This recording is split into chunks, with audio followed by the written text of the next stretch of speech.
Hearts and Hibs with their Viaplay League Cup matches on Sunday. Hearts up against Partick Thistle at Tynecastle, Hibs up against Raith Rovers at Easter Road, both 2 o'clock kickoffs. But right now it's all about the start of the Viaplay League Cup second round action. It is Stirling Albion versus Aberdeen, and the atmosphere here at Forth Bank is building. The teams, I understand, are in the tunnel and it's all about to get underway. And I must admit, I'm looking forward to it very much.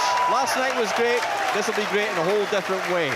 Will it be a banana skin for Aberdeen, or will they get the business done against League One Stirling Albion? We're about to find out. Your co-commentators this evening, as you've been hearing, Stephen McGinn and Willie Miller. Your match commentator is Alistair Lamont.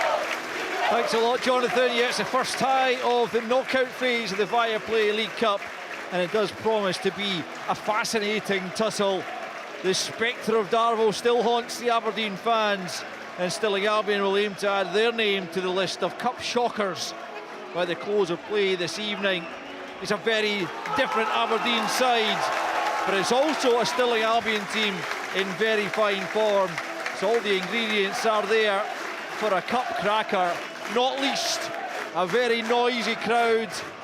We are in amongst the home fans at the back of the main stand here at Forth Bank, and they are making a real racket. Also a gathering of home fans away to right in the terracing behind Blair Curry's goal, and across at the far side, the east stand, it's the Aberdeen fans who have travelled as always in good numbers in the hope that their side can progress in the competition and become the first team to take their place in the last 8 of the League Cup. We are just about ready to get underway. It is Stirling Albion today who are all in reds as the home side, and Aberdeen in a very snazzy away kit, I have to say, all black with flashes of all sorts of colours. But it will be the visitors who kick us off, going from left with the Oakle Hills to their backs, going from left to right. And the referee, David Munro, blows the whistle, and we're underway at Forth Bank. And Aberdeen, certainly with the winds at their back in this first half, will that be of help to them? We shall find out. It is very blustery here as the mist rolls across the Oakles away to our left. A lovely setting here, and Stirling Albion in possession at the outset here, and it's forward from Cammy Clark down the left-hand side. It goes. One for Jack Leach, who's Dad Scott's just to our left in the stand. And out for a throw into Aberdeen, down in the right back position. Down the line it goes from Nicky Devlin. New club skipper. Did make that error at the weekend, but I know Barry Robson said he expected him to shrug it off. Otherwise, had a good game. He looks a good acquisition for Barry Robson, who is beginning to put a really good squad together here. But Stirling Albion battling away in the middle of the park, trying to win the early possession in the fight in the middle. Slobodan Rubezic coming out on top at the back. Stirling Albion certainly putting in a few challenges early on, Stephen, not holding back the need to get the message across early doors. No, and the crowd are getting really involved. I think they're going to be a massive help to them if they can get into these second balls and really engage the crowd. Free kick for Aberdeen is quickly taken. It's Mackenzie out to that left-hand side to another young academy graduate in Ryan Duncan. The switch of play though, looking for Shane Morris is straight out of play, and Stirling Albion will have the throw in down deep in their own area to be taken by Cammy Clark, left-hand side. He gets it back from Leach and then hoists it forward. Barry Robson at the edge of what is a very small technical area just brings the ball under control, and it'll be a throw-in for Aberdeen, taken by Nicky Devlin. Back to Rubezic, and now Morris moves down the right-hand side. That's a lovely flick from Majolski, but Morris can't quite take it in his stride, and Albion have it back. Clark's attempted clearance ricochets into the path of Duke inside the penalty area. Right-hand side, he's forced out of it. Stirling Albion getting numbers back, doing good defensive work. And already, Willie, I think we can tell that Stirling Albion aren't about to cave into this Aberdeen side this evening. I don't think anybody would expect them to cave in, to be perfectly honest. Certainly Barry Robson wouldn't, and the Aberdeen players certainly wouldn't either. I think the wind is causing a problem or two, and obviously Stirling Albion want to try and make an early mark in the game. But that's what Aberdeen have got to do. They've got to try and take control of this game, you know, and not give Stirling Albion any hope at all. You know, I think as the game goes on, if they do that, then they'll benefit from it. Free kick has gone against Shaden Morris for a handball. Didn't look deliberate, but the assistant referee Dougie Potter was right next to him and flagged for that, so it will be a free kick to Stirling Albion.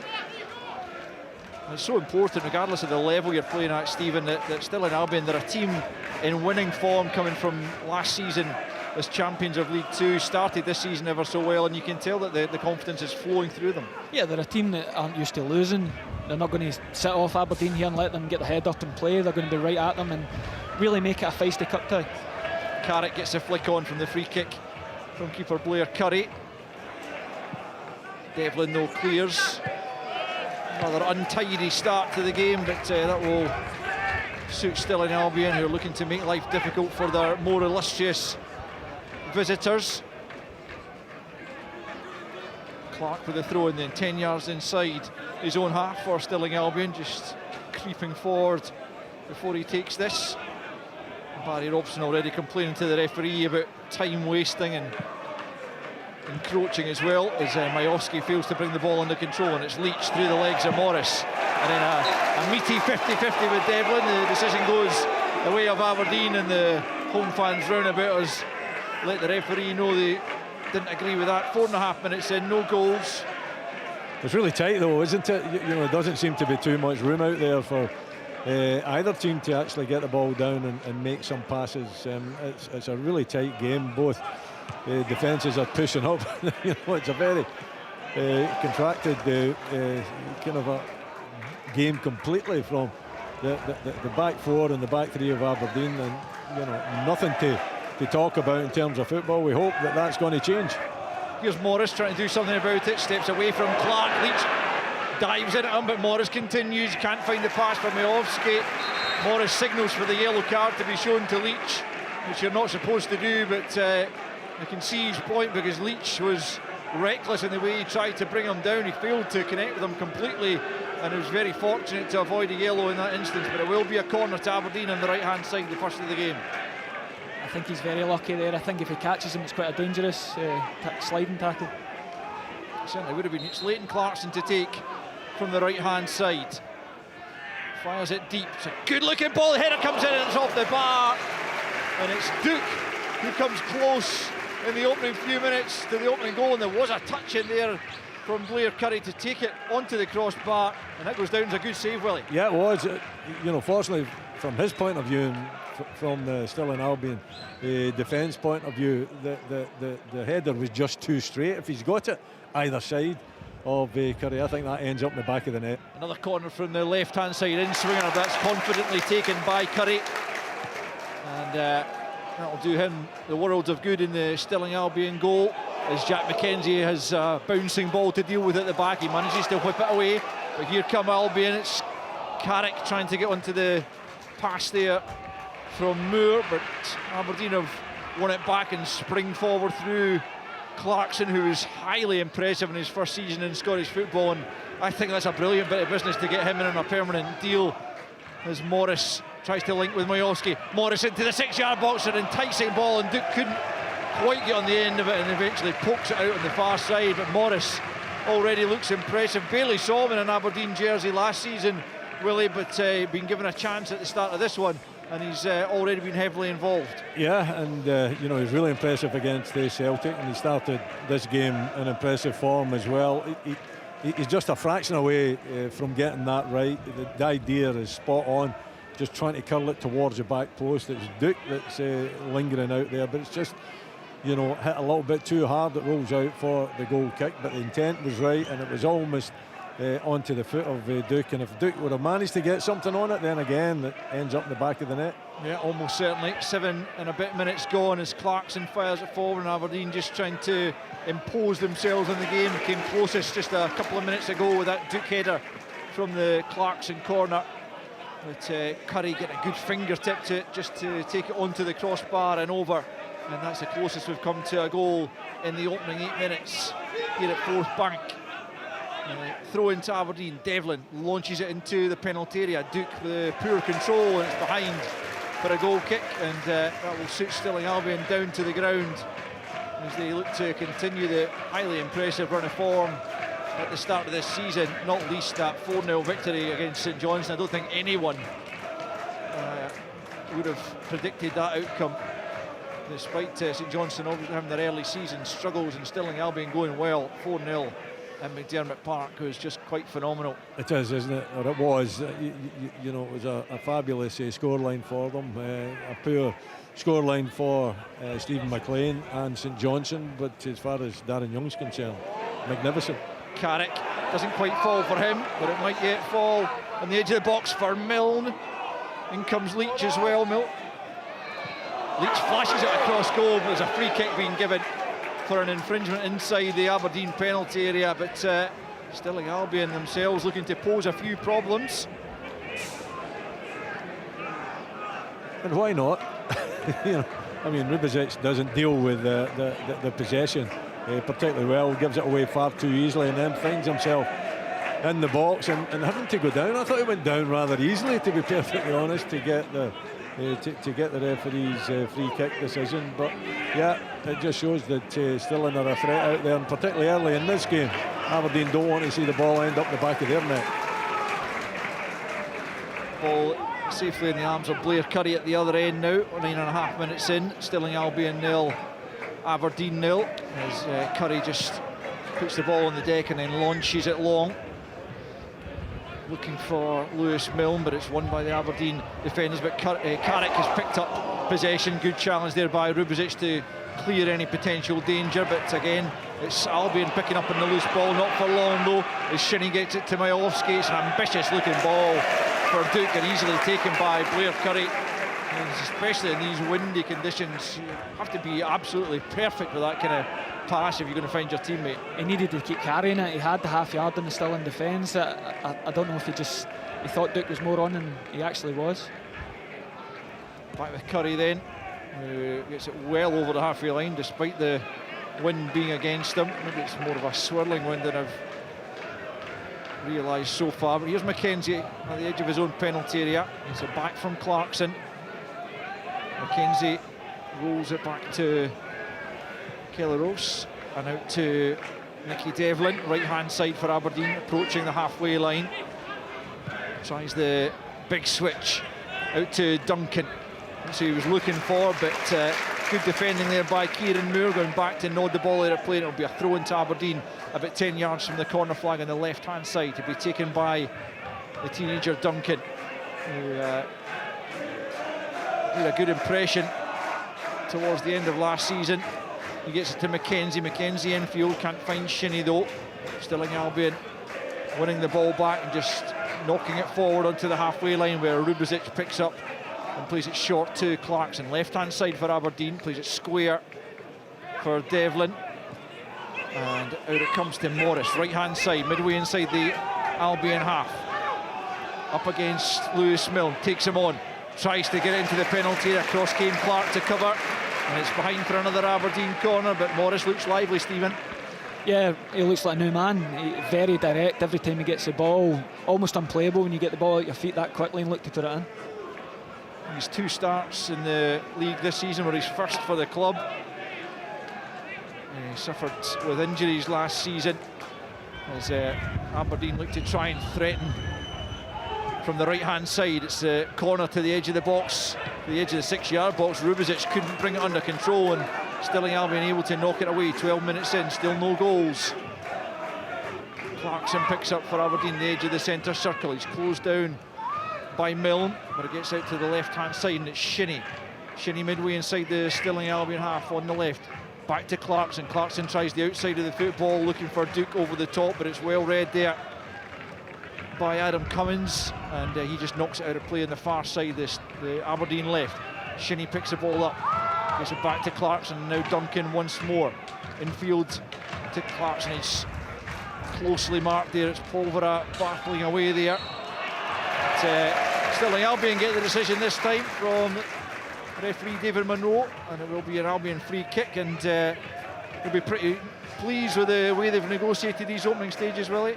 Yeah, I mean, I think Barry Robson will be happy enough. I think the conditions are particularly difficult out there. You know, the wind playing a big part, and he'll be delighted with Shady Morris, though. And I would suggest that Stirling Albion will have to double up on him. You know, Milne and Clark will have to make sure that you know, the full-back gives the wide player a bit of cover, because there's no doubt he's a threat. He's got a nice way about him in terms of making the defender not understand where he's going to go with the ball. I think inevitably he'll be wanting to go wide and put the cross in, so I would suggest that, you know, both the wide player and the full-back maybe try to show him inside. Maybe it's an old-fashioned way of dealing with a tricky winger, but don't allow him to go down the line, because he's deadly down there. He's just taking a throw into Devlin. Almost 14 minutes on the clock as McKenzie picks up everyone inside the Stirling Albion half right now, barring Kelleros, as McKenzie leaves it to Duncan. Duncan in field now for Shinnie midway inside the Stirling Albion half. Devlin under a bit of pressure, gets out to Morris right hand side. He does come inside, but he's well challenged by Clark.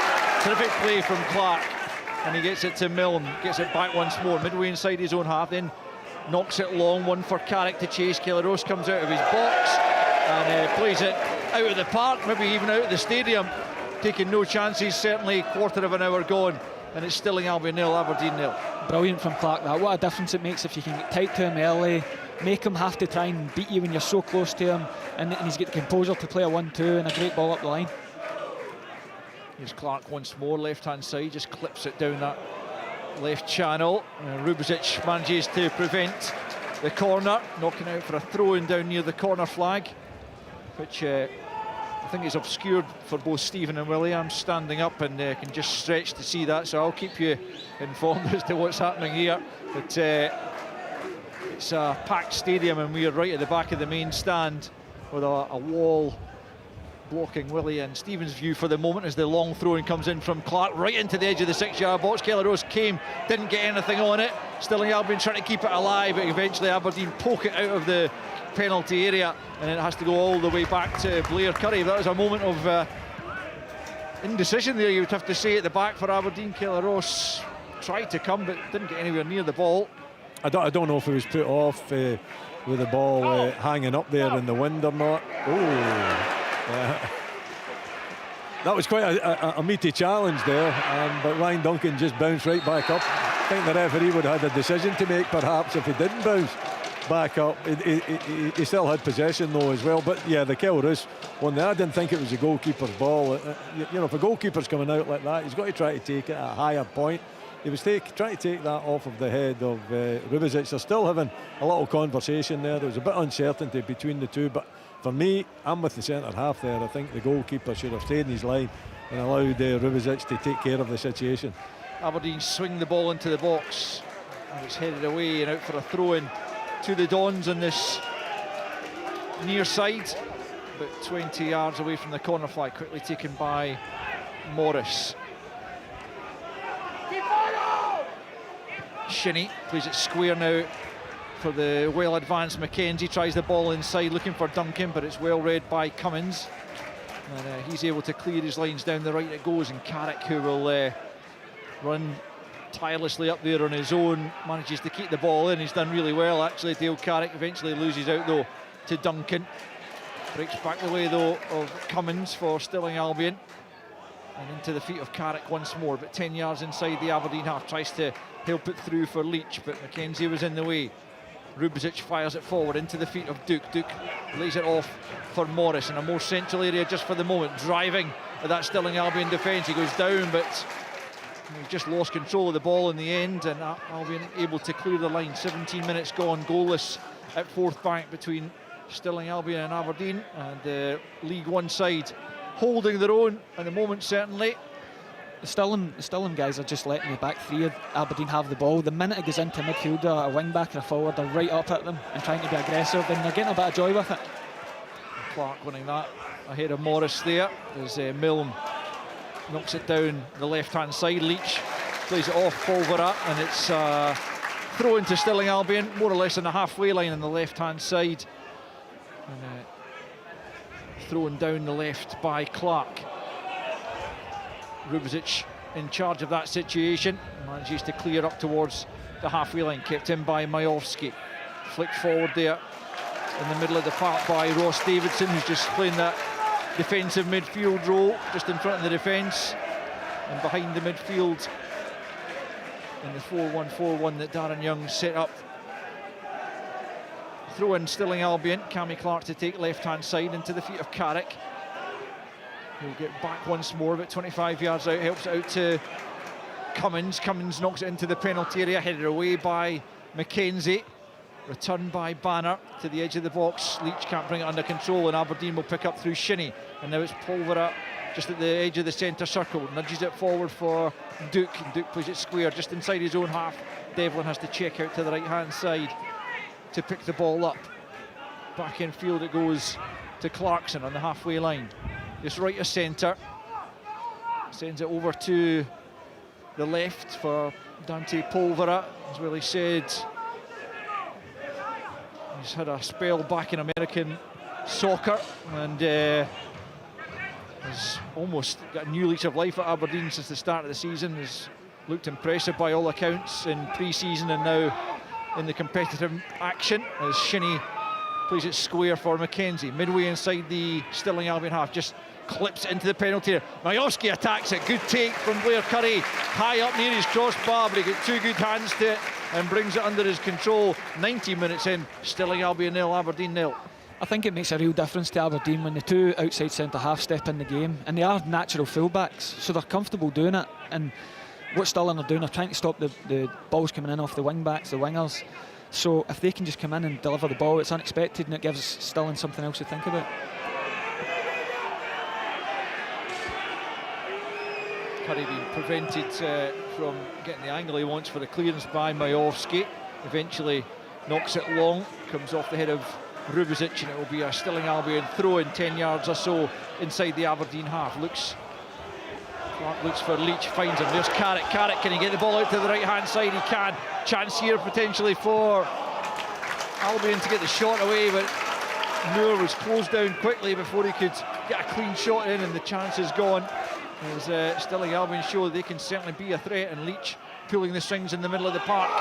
Again, it's Moore attacking the right-hand side, just coming into the central area, and Ross has to come to the edge of his own area. And Aberdeen certainly not getting it all their own way here, Willie. 0-0. They're not. You know, Stirling have been good. I've been well impressed with their throw-ins, actually. You know, to be able to keep possession of movement's really good. Aberdeen aren't, you know, standing up to that and negating it in any way, shape or form. And they've had 2 or 3 opportunities from, you know, throw-ins that really shouldn't be allowed to happen. I think Darren Young obviously has done the work in the training field, and it's bearing a little bit of fruit. And yeah, Aberdeen are not looking as comfortable as I was expecting them, but it is early in the game. You know, I think they've got to use the ball much better when they've got it. I don't think they've used it well enough so far. Rubizic taking a chance there against Carrick, and he just about got away with it. But the League One side proving stiff opposition here for Aberdeen. 21.5 minutes played and still no goals. Throw into Stirling Albion over on the right hand side, taken by Cummins, who gets it back from Banner. Cummins still has it, although he's having to battle to keep a hold of it. He's hauled to the ground there, and it's going to be a free kick to Stirling Albion in a pretty decent position, this on the right hand side, about 35 yards or so from the corner flag, but a great position to put the ball into the box. And Stirling Albion will send their central defenders forward. Paul McLean got a couple of goals against St Johnstone in that 4-0 victory, and will look to try and get on the end of this cross from Jack Leach, the free kick. As Aberdeen tried to hold the line just inside their own penalty area. Leach over it, sends it in right hand side. It's a low ball, it's a poor ball, and Duncan able to clear, but Stirling Albion pick it up once more. But Leach's delivery wasn't what he was hoping for, I'm sure. As Duncan picks up on the left hand side, plays it forward for Duke, halfway line. Duke on the left tries to switch the play out to Morris, and he does, manages to find his right winger. Morris now up against Milne on the Aberdeen right, looking to take him on for pace. He's done so, but he's blocked off by McLean, who forces it behind for a corner. But Morris looks the biggest threat for Aberdeen in the early stages here. Yeah, it's good cover though, isn't it, from Paul McLean? He sees the danger. You know, again, I think whenever you come up against Shaden Morris, I don't see why fullbacks show him down the line. Get him inside, get him into where the bodies are. You know, he's going to go by you, he's going to show you his heels, he's too quick to deal with him. So defensively, I think Stirling Albion's got to be more alert. Ryan Duncan, right hand side, a deep corner, and it's going to swirl all the way beyond the back post and out of play for a Stirling Albion goal kick. Cummins at the back post, Adam Cummins just holding off Dante Polvera to make sure he couldn't make anything of it at the back, and it's out for a goal kick to Stirling Albion. Just gone beyond the halfway point in this first period, and it's Stirling Albion 0, Aberdeen 0. The thoughts of Stephen McGinn. I think Stirling, have the game plan's gone to plan. Every time they're under a bit of pressure, they just drop it in behind one of the outside centre halves, and Rudovic is trying to deal with it, and he's putting out for a throw-in. I'm just wondering, Aberdeen's third corner of the match, the first one's an unbelievable ball from Leighton Clarkson. Duke nearly scores. Then Duncan takes the next two, and they've had absolutely no joy. I wonder if they'll go back to Clarkson for the next one. And he's certainly got brilliant delivery. We've seen that. Yeah, I think that would be a wise move. He very rarely wastes any set piece that does Leighton Clarkson. You know, on the other hand, Ryan Duncan a little bit untried, untested at set pieces. So I think Clarkson for me would be the man to take them. I know some set pieces are planned. There'll be numbers, there'll be signs of who takes this one and when they take them. But when something works, just keep doing it. You can also understand why, with the wind swirling as it is, you might want a left footer to swing that one in, but the delivery wasn't quite on point, and it's a throw into Stirling Albion. Possession won back though by Shinnie, but given away by Polvera, and here comes Clark down the left hand side. It's Morris having to do the backtracking this time, and he manages to get a toe in and knock it out for a throw in to the home side. 25 minutes in, still 0-0. Stirling Albion given as good as they're getting just at the moment, as Clark prepares to take the throw in midway inside the Aberdeen half on the Albion left. Taken short, and back to Clark. Morris though again gets the challenge in. Majowski plays it off Clark, and it'll be an Aberdeen throw now on their right hand side, still midway inside their own half, and Majowski will leave this to Devlin. And back from Clarkson to Rubezic, who plays it in turn back to Kelleros, and out to Mackenzie on the left hand side. The sky's looking a little bit brighter over Fourth Bank just in the last few minutes. The wind perhaps dying down ever so slightly as Rubezic gets the ball back inside the centre circle and plays it out to Nicky Devlin. Devlin allowed to come forward, plays it forward looking for Majowski. McLean with a good sliding challenge, and then Clark plays it off Devlin, and it's out for a throw in the near side to the home side. But again, it's what Stephen was saying. You know, the two wide centre backs are full backs. You know, by nature, they're comfortable on the ball. If they can get forward and thread the passes through, if you get the right movement from the strikers, then you know it can open up the defence, because you know Stirling are looking pretty well organised defensively. They're going to be difficult to break down, and you might need that you know, that unexpected movement from the two wider centre backs from Aberdeen coming forward and setting up the chances for the strikers, even a running midfield player. It's back with Kelleros at the edge of his penalty area, all in green, fires it long, looking further on Morris. It's a good ball by Ross, but knocked out of play by Clark. Throw-in goes Aberdeen's way, about 15 yards from the corner flag right hand side. Still looking for the first goal in this first tie of the knockout round of the Viaplay League Cup. More to come on Sports Sound over the weekend. We'll have live commentary of the early Saturday kick-off, which is Rangers against Morton at Ibrox, and then coverage of all the other ties over the course of Saturday and Sunday. There's Rubizic on the halfway line, just pivots and gets it to Clarkson and then takes the ball back, and Clarkson picks up once more, right-hand side, into the edge of the penalty area, looking for Duke to flick it on to Duncan, left-hand side of the box. Tries to get it back across goal, well blocked by the retreating Moore.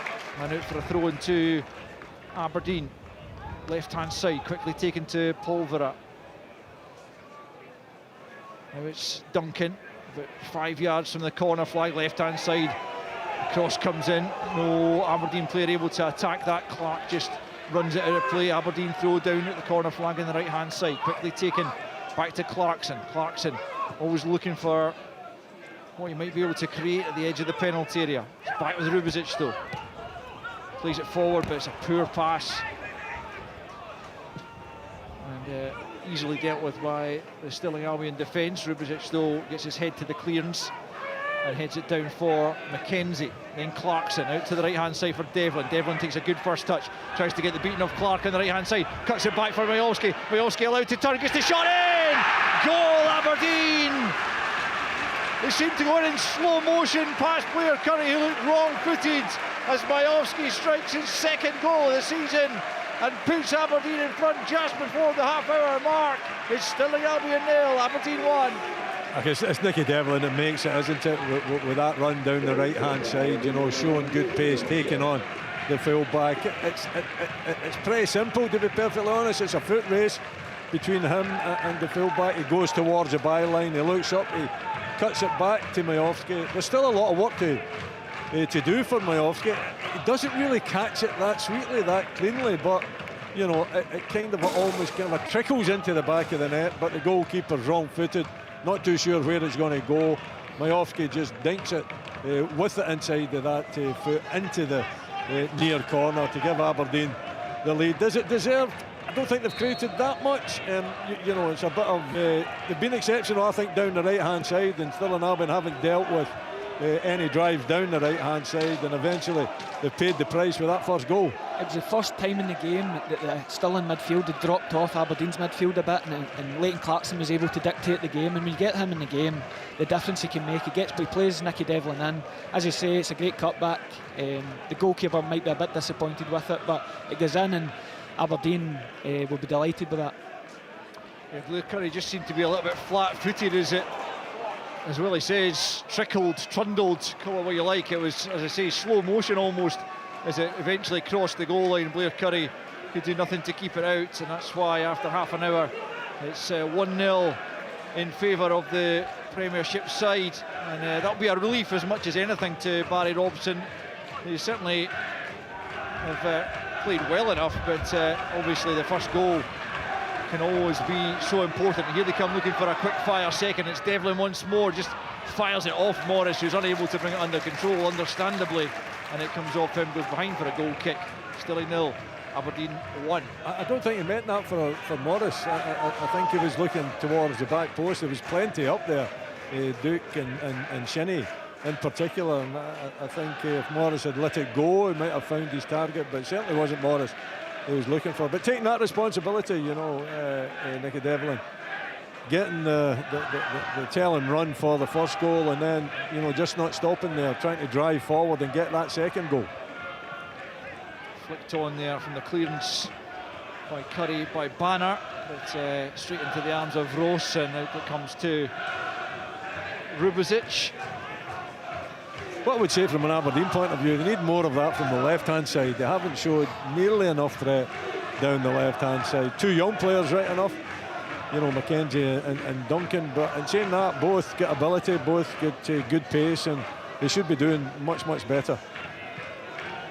Rubizic back to his goalkeeper, plays it to the left for Mackenzie. Forward now with the Aberdeen captain Graham Shinnie. Now Duncan takes over left-hand side, and off the wing he comes, cut out by Banner. Moore on the right-hand side, but he's dispossessed by Duncan. Comes back the way though to Cummins, who clips it rather aimlessly forward, and Shinnie will pick up and just nudge it back over the halfway line into his own half to Mackenzie, who then crosses the halfway line and plays it back to his skipper. Shinnie in field for Polvera. And then forward to the goal scorer, Majowski. Tries to lay it into the path there of Duke. Didn't quite come off, but Aberdeen have it back once more. Polvora and Devlin in the central area, exchanging passes. Now it's with Shinnie. Devlin takes over once more. Middle of the park, out to the right-hand side now for Morris. Morris takes a first touch out of his feet, and then he's taken out of play by Clark right on the edge of the penalty area. That couldn't have been closer to being a penalty. It's a yellow card for Clark, who was done for pace by Devlin for the opening goal, and Morris tried to do the same and almost got away from him, but for the despairing lunge that brings Aberdeen a free kick inches outside the box on the right-hand side, and a yellow card for the Stirling Albion defender. It's an unbelievable touch, and when you've got the pace to back that up, it's almost impossible to play against, and now Clark's on a booking, which makes it even doubly harder. Yeah, Clark's done pretty well in the early stages, but he was exposed for the goal by Nicky Devlin, and there, as you say, Stephen, it puts him on a booking after 33 minutes, and with the pace of both Morris and Devlin, that is going to be uncomfortable for him as Aberdeen prepared to take the free kick. Duncan flashes it into the 6-yard box, but it's good defending in there. It was Kyle Banner who got the clearing header before Devlin could do anything with it, but it's good play by Duncan, who picks back up right-hand side, cuts it into the 6-yard box once again, but again it's cleared this time by Clark, only as far as Morris. Morris again driving at the Stirling Albion back line, plays it to Clarkson, who goes back the way into the centre circle. The edge of it is Mackenzie. Now Shinnie plays it square to Polvora, gets it back once more. Shinnie out to this near side, the Aberdeen right for Clarkson. Clarkson clips it over the tops, almost a perfectly judged ball for Majowski over the head of Paul McLean, but Majowski just couldn't bring it under control, and it's through to Blair Curry. And 34 minutes in, it's Stirling Albion 0, Aberdeen 1. Yeah, just about there, wasn't it? You know, it's the talent that Clarkson's got. His first thought is always a forward pass. He gets it under control.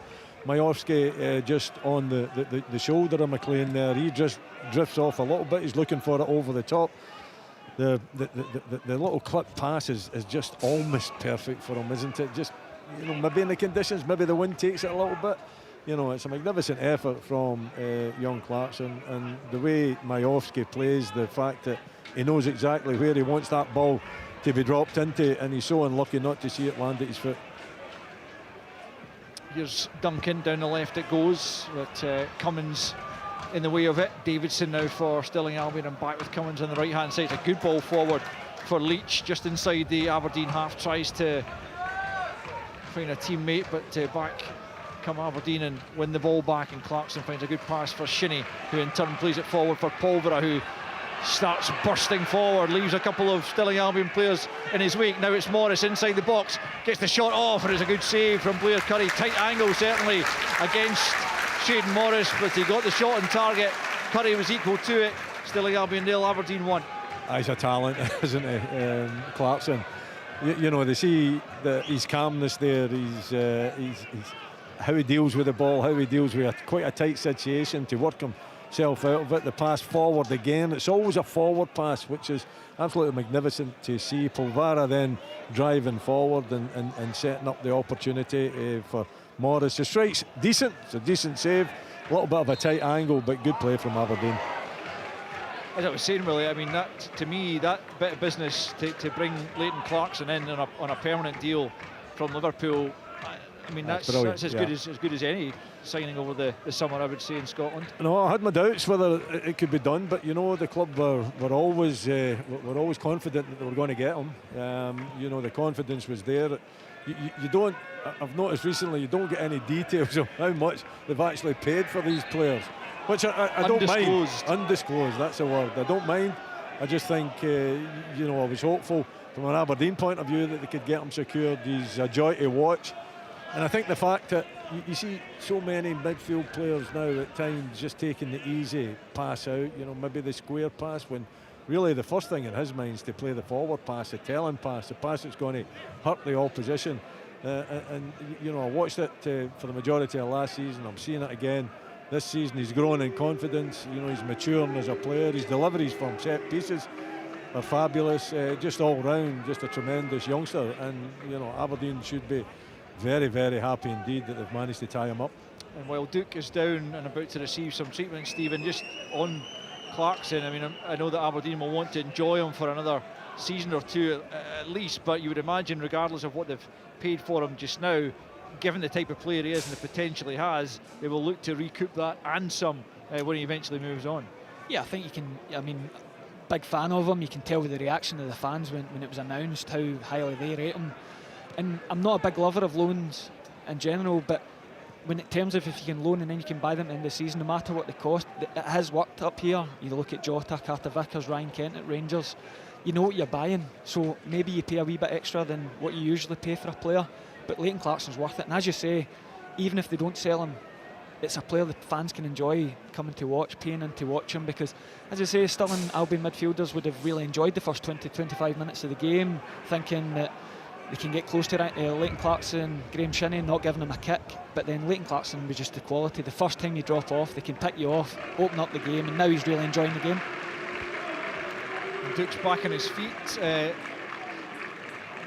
took quite a heavy knock in the challenge there. 7 minutes left in the first half. It'll be a couple of minutes at least of injury time now as a result of that stoppage. I think he's going to be okay to continue as he goes off on the far side and applauded off by the fans of Aberdeen over on that east stand. There will be a free kick to Aberdeen then, hoisted into the Stirling Albion penalty area, but it's going to go all the way through, overcooked by Clarkson on that occasion, and Curry bowls it out to Clark. Clark moves it forward. He was looking to try and find Leach, who wasn't on the same wavelength, and it just goes out for a throw in to the Dons on the halfway line as Duke comes back onto the field of play. Stirling Albion didn't need to be speeding the game up. They need to slow it down, get in at half-time 1-0, reset, get a second wind. I'm not really sure why Curry plays that so quickly. Yeah, I don't think Clark was desperate for it, was he? Definitely not. Aberdeen have it through Shinnie, and now McKenzie on the halfway line. It's Duke with his back to goal, trying to lose his marker. It's shoved to the ground, but play allowed to continue. Jordan McGregor not standing on ceremony there, but Stirling Albion have won it cleanly this time. It's a ball through for Carrick. Carrick inside the penalty area. Across comes Rubizic and manages to get his body in the way and knocks it out of play over on the far side. That could have been dangerous, but Rubizic read it well. He did. You know, Jack McKenzie will be very thankful for that, because he gives the ball away. He's under no pressure whatsoever, and you know, Stirling Albion have had very little say in this game, you know, for the last 10-15 minutes or so, but he gives them the opportunity to, you know, cause a problem or two at the other end now. Yeah, long throw-in is dealt with, but it comes back out to the right-hand side for Stirling Albion. With Aberdeen just trying to keep them out of the penalty area. Duke looked like a handball in there.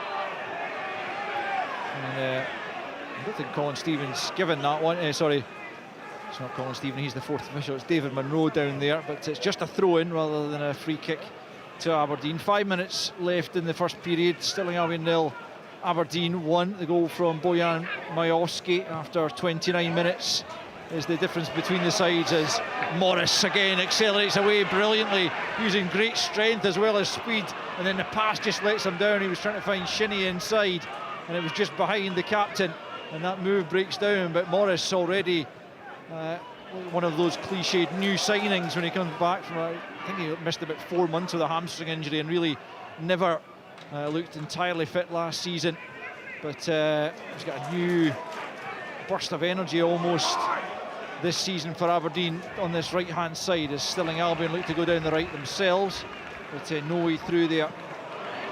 And forward come Aberdeen through Duke now.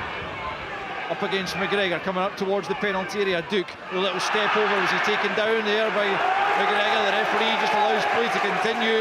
He was right on the spot there, David Munro. And Duke hit the deck. And the Stirling Albion fans didn't like him. But at the other end, there could be a chance. Carrick with the opportunity. Ross makes the save, high up in the air. Ross gets the punch second time around, and then the catch. And the danger is dealt with. But Dale Carrick with a golden opportunity just after Duke was down looking for the free kick at the other end, and what a break that was by Stirling Albion, and so close to an equaliser. It's one of the most blatant fouls you'll see, and I think Aberdeen were so shocked that he didn't give the foul that Stirling Albion were able to catch him by surprise. Here's Duke coming again up towards the box, outside of the boot box, a brilliant ball in, and Blair Curry dives on it just before Majowski can turn it into the net. Well, what a passage of play there, and Yeah, it certainly looked like a free kick the way Duke went down. It was difficult to tell, obviously, from here how much contact there is. But as for the counter-attack, well, Dale Carrick just denied by Ross.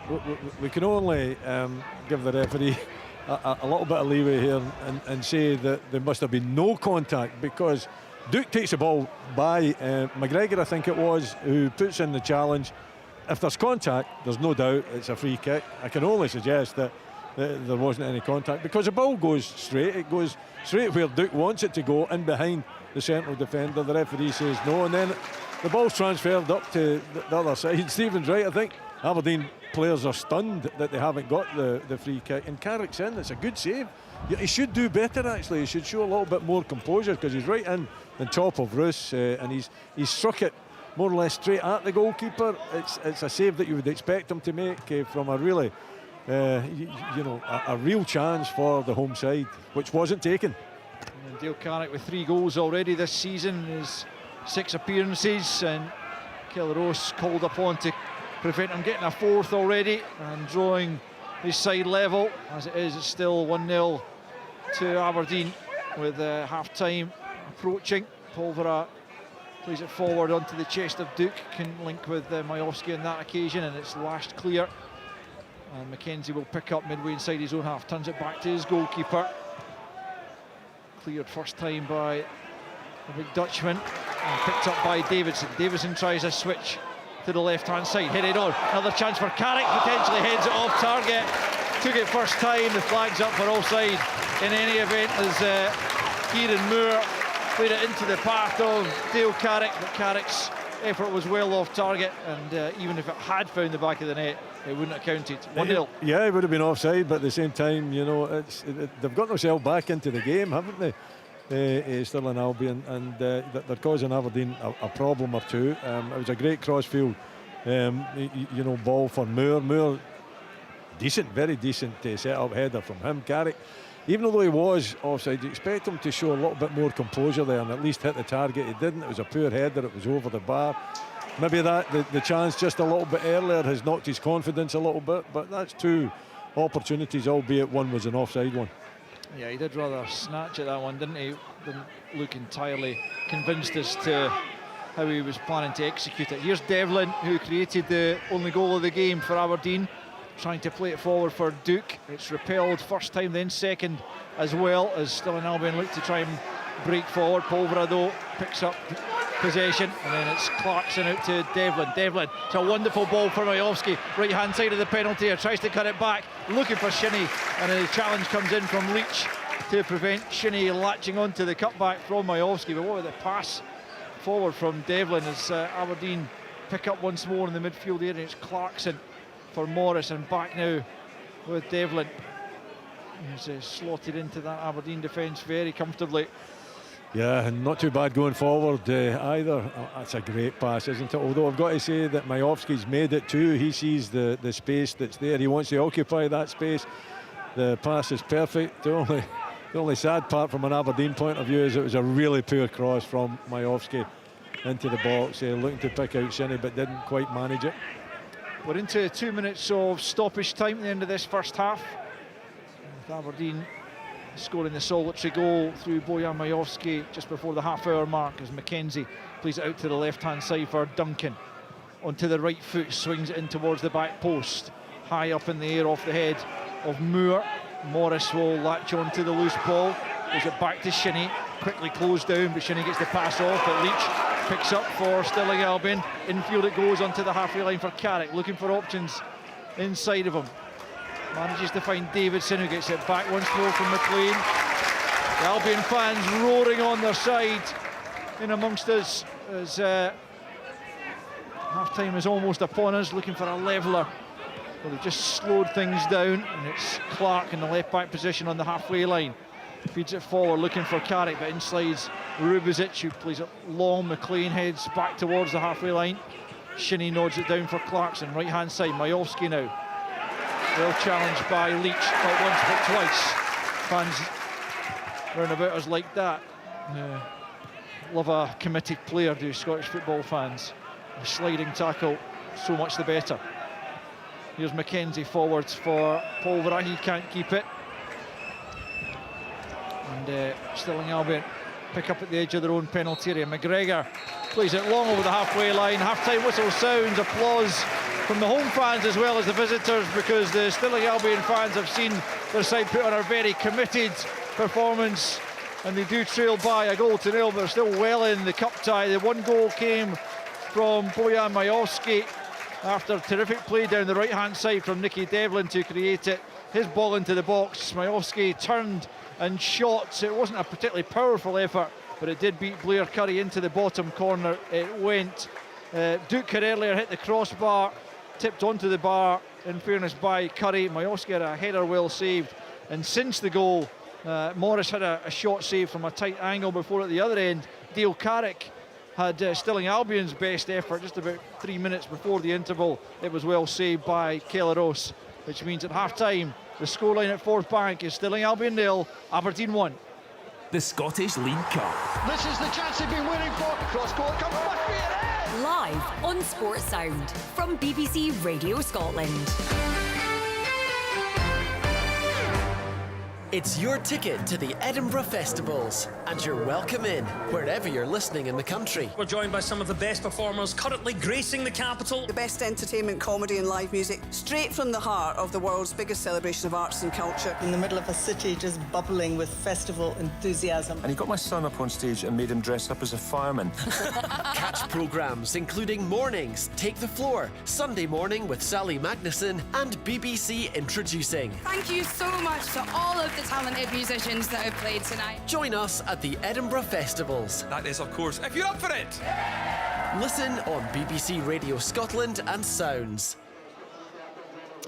So Aberdeen 1-0 up at half-time here against Stirling Albion as we kick off the Viaplay League Cup second round weekend. Tomorrow, 4 more matches. Rangers versus Morton is a 12:30 kick-off at Ibrox. Then Airdrie versus Ross County, Livingston versus Ayr United, and St Mirren versus Motherwell, all 3 o'clock kick-offs tomorrow. Then on Sunday, 3 more games.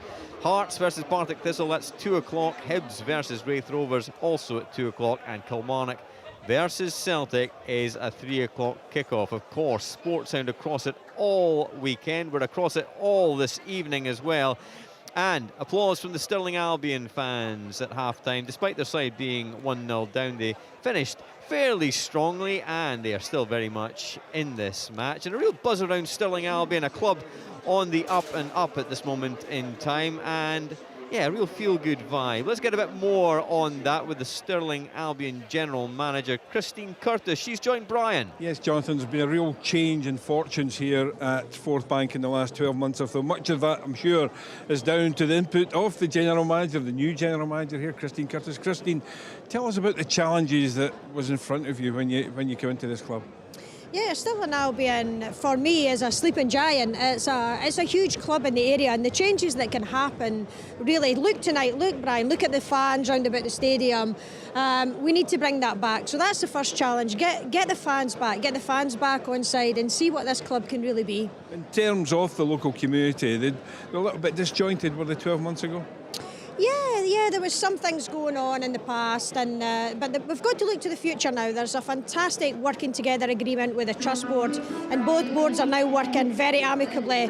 Lots of good things happening, so it's big changes for the best. Tell us about Forth Bank here, because I know the south stand here tonight is being used. Now that's the first time in a long time, isn't it? It is, and it's absolutely fantastic to see it fully. Supporters, maybe not Aberdeen supporters, but it's certainly great to see the stands full. There's been a lot of work going on behind the scenes to secure funding to upgrade Forth Bank. It's 30 years old now and it's starting to show, but we've managed to secure funding to open up the terraces, and we're hopefully going to be opening up the North Terracing very soon. A fair bit of money coming in to improve the CCTV situation and everything else around the club as well? Absolutely. The board has been working tremendously well with Active Stirling and Stirling Council, and I have to say a big thanks to them. We've managed to secure over £100,000 to secure the turnstile systems being electronically operated, which will feed back to the control rooms and the safety and back into the office. And a new CCTV system is in the plans for the next few months, and a much needed tannoy system as well. So a lot of investment, over 100,000 investment, which is fantastic. So tell me why locals should come and support Stirling Albion then. on a regular basis. Yeah, this is a great club. This is a family club. Tonight you hear the atmosphere, you see the atmosphere, you know, and it's a shame to see buses going away to the Rangers, Celtic, Hearts and Hibs. Come down and give us a try. Come down and see what Stirling Albion's all about. It's a lovely club, lovely foundation, lovely community department, and yeah, it's great to see the fans out here tonight supporting us. And finally, you're only 1-0 down at half-time. What's the message from Darren Young? And Darren himself, you know, fantastic the last 10 months or so. Just a one league defeat to Albion Rovers after the league title, of course, was well wrapped up last season. Yeah, great. The boys have done tremendously well. I don't think anybody expected that from us, but Darren has got the boys playing exceptionally well. We're very lucky. We've got a great medical team behind the scenes as well, keeping the boys fit. So, you know, we come back off winning the league last season and we've just hit the ground running. It's been absolutely fantastic. 1-0 down, maybe Aberdeen will have a wee eye still on Thursday night going to Sweden. Boys may be worried about getting injured, so let's hope we can capitalise that in the second half. We shall see. Thanks again, Christine, for your hospitality. Cheers. Thanks very much, Brian. Thank you. Christine certainly talks a good game, and you can tell there's a bit of confidence around Stirling Albion these days, and they're very much still in this tie. Aberdeen have of course dominated. They are 1-0 up with that goal from Bojan Majowski, but 1-0 is always a scoreline that can be a bit dangerous, but it's not going to be Darvel at this moment in time for Aberdeen. Stephen McGinn is been watching that first half in commentary with Alistair Lamont and Willie Miller. And Stephen, you've had a few minutes to get your breath back and reflect on that first half. First and foremost, how impressed have you been by Aberdeen overall in that first half? Yeah, I mean, Aberdeen, they don't waste any time getting forward. They've got real attacking threats right across the board. I think down the left, as Willie said in commentary, I think Ryan Duncan, having done so well defensively, earned the right for a shirt tonight. I think he'll be disappointed with not really taking part in the attacking side of the game, but everyone else, I mean, Shayden Morris on this side has been electric at times, close to unplayable when he gets going. So Leighton Clarkson started to run the show as the game's gone on. Actually, I think they'll be pretty pleased, because the spirit of the ground, I think we just heard from the Stirling chairman there, and the vibe around the ground, this wasn't an easy place to come tonight, and the momentum Stirling have gained, so I think they'll be delighted to get in at half-time 1-0 up. The fans, interesting at half-time from Stirling Albion point of view, very buoyant, of course buoyed by the way that their side ended that first half. A couple of opportunities for Dale Carrick, albeit the second one, the header, he was adjudged to have been offside. He is obviously their principal goal threat. They have had to defend a lot in that first half, obviously, Stephen, but that will give them some kind of hope and something to hang on to, something to talk about at half-time. Yeah, I don't think there'll be many games in Scotland this season where you can say at half-time that both teams are quite happy with how it's gone. Obviously, in an ideal world, Stirling Albion either keep the clean sheet or Dale Carrick takes his chance, but I mean, I think that's why Kelleruss is one of the most important goalkeepers in the league.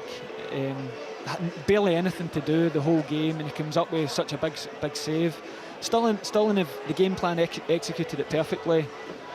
I think they started to tire as the half went on. As I said, Leighton Clarkson starting to really enjoy the game, dictating the play.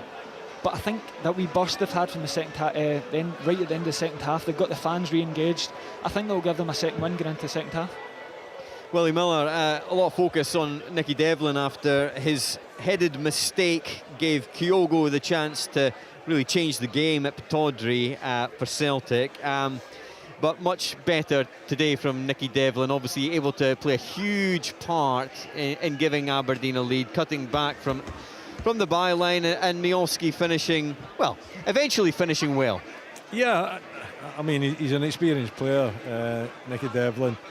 You know, he knows he made a mistake. He almost recovered, actually, you know, against Celtic with a challenge, you know, but just not quick enough to get the block in. But at the same time, it was a big moment in the game. But, you know, from then on in, after maybe 5-10 minutes or so, when you could see he was down, you know, he reacted the way a top player should react, and he was very good for the rest of the game, and he's came out here tonight as well, and he's been hugely influential. The right hand side for Aberdeen has been very, very productive. It looks as though that's going to be the side that's going to change the game. It has changed the game already with that that drive forward and the Majowski goal. It wasn't a pure shot at goal, was it? He kind of a mishit it.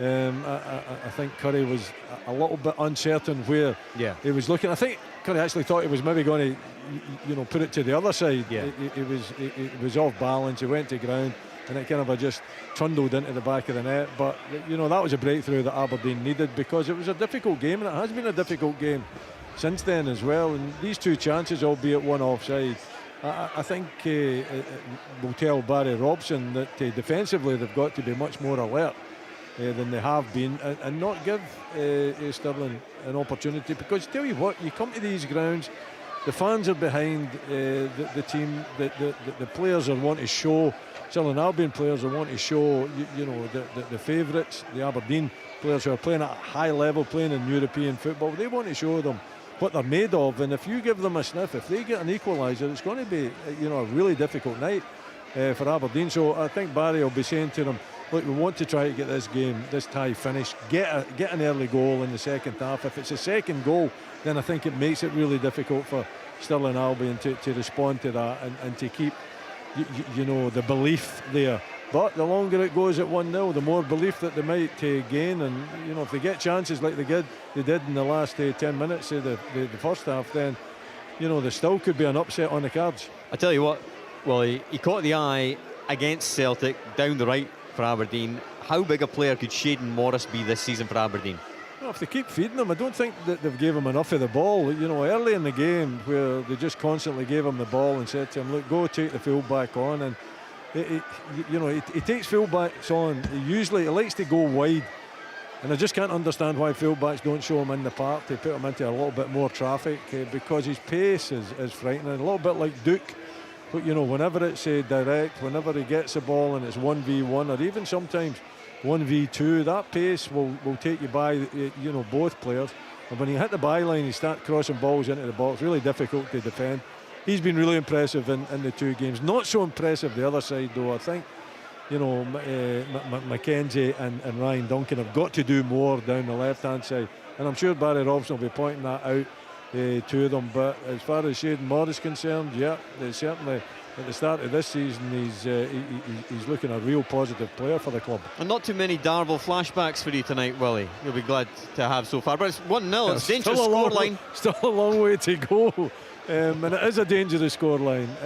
But no, I think Aberdeen have shown much more drive, determination, grit, and what you need in these cup ties. And they've got that goal. They've got their nose in front. It means that even although if the game goes on at 1-0, that at some point Stirling have got to maybe push players forward, and they might get a little bit tired if Aberdeen can keep working them, and if the concentration goes, they'll be looking to take advantage of that. Nothing very comic about the Beanos versus the Dandies so far this evening. I can't claim credit for that. That's courtesy of our colleague Tyrone Smith for that very cheesy line. Well done, Tyrone. I've just used it. Stephen McGinn, you're playing these guys, Stirling Albion, on Tuesday. What do you think you've learned? What can you feed back to the gaffer? Well, I think he's here. I'm almost certain he will be here.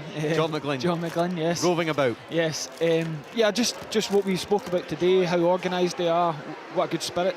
As Willie pointed out, a really good team, a really well-coached team, are excellent with throw-ins and in and out of shape. They're very organised. So we know we're going to have a work cut out on Tuesday. In an ideal scenario, they nick an equalise and play extra time ahead of Tuesday. And Willie, just one correction from our earlier chat. Alistair Lamont, our esteemed commentator, telling us it wasn't actually Forth Bank that you lost at, it was Anfield back in the day against Stirling Albion. Anyway, you're munching on a pie, Willie, so I'll leave you with that thought. And the teams are back out. Aberdeen in their Aurora kit. Alistair Lamont, it's very colourful, it's divided opinion, but it looks good. Commentary for the second half about to start. I'll hand you back to Alistair Lamont. Thanks, Jonathan. Can't believe you stole that Beanos and Dandy line. I was going to use that. There you are. At least we got it in.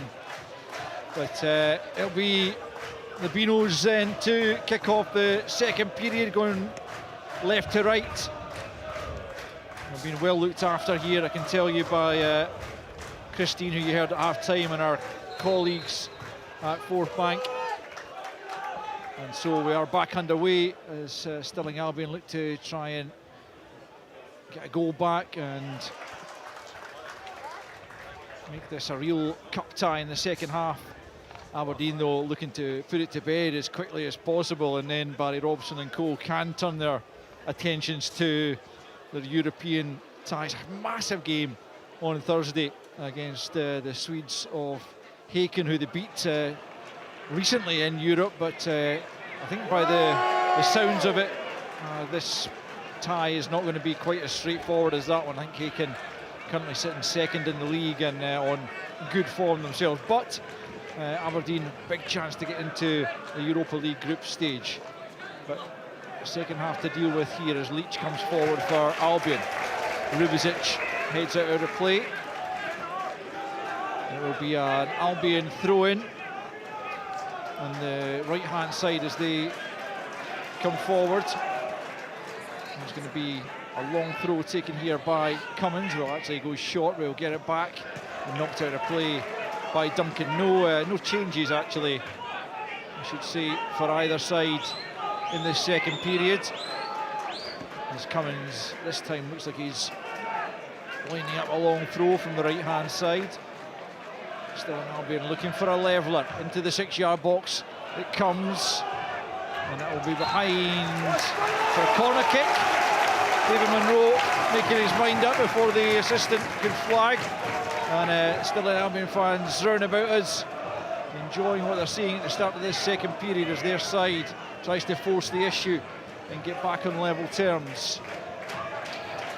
Jack Leach preparing to take left-footed from the right-hand side. Swings it in, it's a dangerous ball. It's flicked on by an Aberdeen head and then over the crossbar. Well, I thought that was by an Aberdeen boot as well, and the Stirling Albion players are furious because that very much looked like it should have been another corner, and I think David Munro's got that one wrong. Yeah, but it's a good cross into the box. It wasn't dealt with particularly well. I think it was Ryan Duncan that maybe got the slight header on it, but it flashed across the Aberdeen goal towards the back post. I thought it was an Aberdeen boot that played it out for the corner kick, but the referee not agreeing on that occasion. But I think the danger is still there. It's still 1-0. Aberdeen are living, you know, a little bit dangerously there in terms of not dealing with the corner particularly well, not being organised well enough. Apologies for any bad language our microphones might have picked up there. As I say, we are right in amongst the Stirling Albion fans, and as that decision went against them, there might have been a few supporters a little overly vociferous with their complaints. But Aberdeen on the back foot in these early stages of the second half. As the throw-in's taken on the right-hand side, Leach hooks it over his head, away by Polvera over the halfway line. And out of play on this near side for a Stirling Albion throw-in, but they've started the second half pretty promisingly, Stephen. Stirling Albion. Yeah, it's a dream start. I can understand the frustration on the home side. It was such a dangerous ball in. It was a brilliant ball from Jack Leach. It's a clear corner. Aberdeen end up doing well. They put it out for another corner, and then it turns into a goal kick. But it's what they'll have spoke about at half-time. Can we get the crowd back behind us? Dale Carrick could be in behind. Rubišić makes the challenge right on the edge of the box. Carrick gets himself up and gets the shot away. It's saved in the end, but Stirling Albion wanted a foul on the edge of the penalty area there for the challenge by Rubišić. It wasn't forthcoming, and Carrick denied again by Rose. It probably was a free kick, but he got the advantage. You know, he bounced right back up. He maybe should have stayed down, you know, because in bouncing back up, he's not really then in a position to have a proper strike at goal, but he does get the strike off, and it's an easy save from Roos. But the two of them, Moore was up with him as well. If he'd managed to get a little touch onto Moore, then he was right in top of the goalkeeper. Chance at the other end potentially, although Stirling Albion managed to clear their lines.